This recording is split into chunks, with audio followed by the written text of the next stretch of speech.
முத்து ரோகிணி ஏமாத்திட்ட விஷயத்த சொல்ல வர மனோஜ், டே உன்னை என்னடா ரோகிணி ஏமாத்திட்டான்னு கேட்க, அவள் என்னை மட்டும் ஏமாத்தலை, அவள் நம்ம மொத்த குடும்பத்தையே ஏமாத்திட்டா, அப்படித்தானே கல்யாணி அப்படின்னு கேட்க ரோகிணி முழிக்கிறாங்க.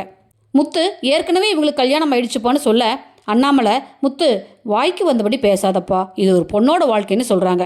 மனோஜ் அதுக்கு ஏதாவது ப்ரூஃப் இருக்கான்னு கேட்க முத்து உடனே தன்னோட மொபைலில் இருந்த ரோகிணியோட கல்யாண ஃபோட்டோவை காட்டுறாங்க.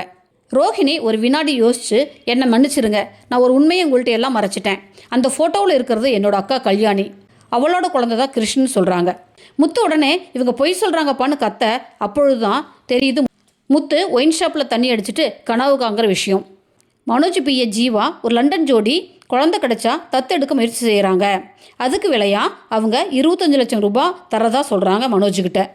மனோஜ் இது ஒரு நல்ல ஆஃபராக இருக்குது, முத்துவை கன்வீனியன்ஸ் பண்ணி கிறிஸ்டின் லண்டனுக்கு அனுப்பிட்டா 25 லட்சம் பணம் கிடைக்கும், தன்னோட கடன்லாம் அடைச்சிடலான்னு நினைக்கிறாரு மனோஜ். முத்து ரவிக்கும் மீனாவுக்கும் ஃபோன் பண்ணி ஒரு முக்கியமான விஷயம் பேசணும்னு வீட்டுக்கு உடனே வர சொல்கிறாங்க.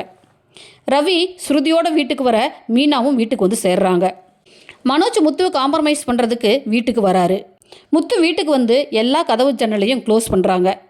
அண்ணாமலை, என்னப்பா என்ன விஷயம், கதவையெல்லாம் மூடுறேன்னு கேட்க, இல்லைப்பா ஒன்று நான் சொல்கிற விஷயம் யாருக்கும் கேட்கக்கூடாது, ரெண்டாவது நான் விஷயத்த சொன்ன பிறகு யாரும் நம்ம வீட்டை விட்டு ஓடிடக்கூடாது அப்படின்னு சொல்கிறாரு. மனோஜ் முத்துக்கிட்ட, நானும் ஒரு முக்கியமான விஷயம் சொல்லணும், கிறிஷை தத்துக்கெடுக்க லண்டன்லேருந்து 2 பேர் வராங்க, அதனால் அவனை தத்து கொடுத்துர்லான்னு நானும் ரோகிணியை முடிவு பண்ணியிருக்கோன்னு சொல்கிறாரு.